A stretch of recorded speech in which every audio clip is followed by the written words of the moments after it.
ഈശോ മിശിഹായ്ക്ക് സ്തുതിയായിരിക്കട്ടെ.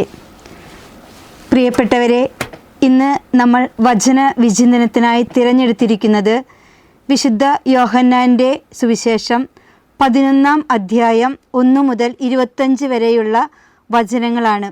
ഈ വാക്യങ്ങൾ ബൈബിളിലെ ഏറ്റവും ശ്രദ്ധേയവും വൈകാരികവുമായ ഒരു സംഭവം നമുക്ക് കാണിച്ചു തരുന്നു.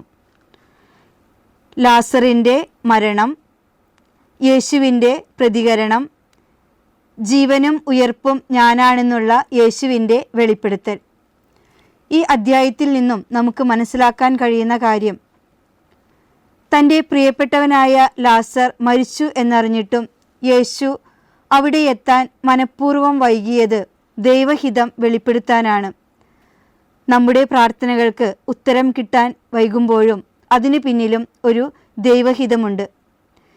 ശാരീരികമായ മരണം അന്തിമമല്ലെന്നും യേശുക്രിസ്തുവിൽ വിശ്വസിക്കുന്ന നമുക്ക് നിത്യജീവൻ ഉണ്ടെന്നുമുള്ള പ്രത്യാശയാണ് ഈ അധ്യായം നമ്മെ അനുസ്മരിപ്പിക്കുന്നത്.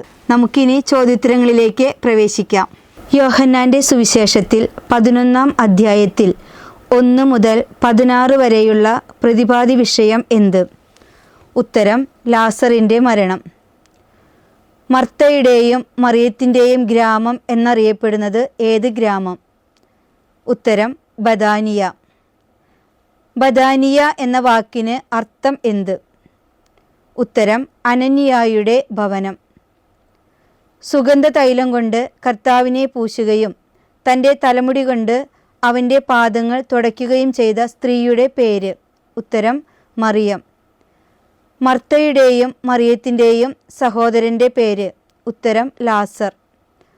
മർത്ത എന്ന പേരിൻ്റെ അർത്ഥം? ഉത്തരം: സ്ത്രീ. യോഹന്നാൻ്റെ സുവിശേഷത്തിൽ അങ്ങ് സ്നേഹിക്കുന്നവൻ എന്ന് വിശേഷിപ്പിക്കുന്നത് ആരെ പറ്റിയാണ്? ഉത്തരം: ലാസർ. ലാസറിൻ്റെ രോഗാവസ്ഥയെപ്പറ്റി അറിഞ്ഞിട്ടും യേശു താൻ താമസിച്ചിരുന്ന സ്ഥലത്ത് എത്ര നാൾ കൂടി താമസിച്ചു? ഉത്തരം: 2 ദിവസം കൂടി. ലാസറിൻ്റെ രോഗാവസ്ഥയെപ്പറ്റി അറിഞ്ഞ ശേഷം എത്രാം ദിവസമാണ് യേശു ബഥാനിയയിലേക്ക് പോകാൻ നിശ്ചയിച്ചത്? ഉത്തരം: 3-ാം ദിവസം.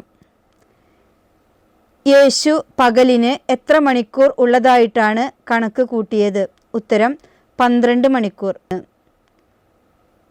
പകൽ നടക്കുന്നവൻ കാൽത്തട്ടി വീഴുന്നില്ലാത്തത് അവൻ എന്തു കാണുന്നതുകൊണ്ടാണ്? ഉത്തരം: ഈ ലോകത്തിൻ്റെ പ്രകാശം. നമ്മുടെ സ്നേഹിതൻ എന്ന് യേശു സംബോധന ചെയ്തത് ആരെയാണ്? ഉത്തരം: ലാസർ. കർത്താവെ, ഉറങ്ങുകയാണെങ്കിൽ അവൻ സുഖം പ്രാപിക്കും. ആര് ആരോട് പറഞ്ഞു? ഉത്തരം: ശിഷ്യന്മാർ യേശുവിനോട്. നമ്മുടെ സ്നേഹിതനായ ലാസർ ഉറങ്ങുകയാണെന്ന് യേശു പറഞ്ഞപ്പോൾ യേശു എന്തിനെക്കുറിച്ച് പറഞ്ഞെന്നാണ് ശിഷ്യന്മാർ വിചാരിച്ചത്?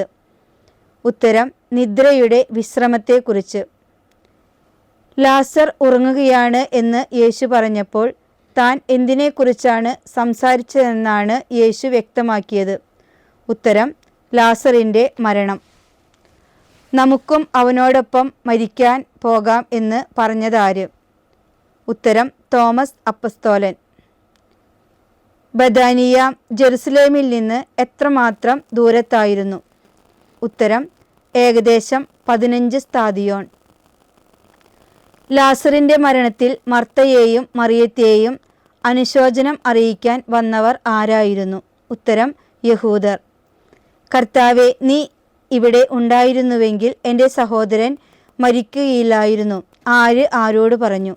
ഉത്തരം: മർത്ത യേശുവിനോട്.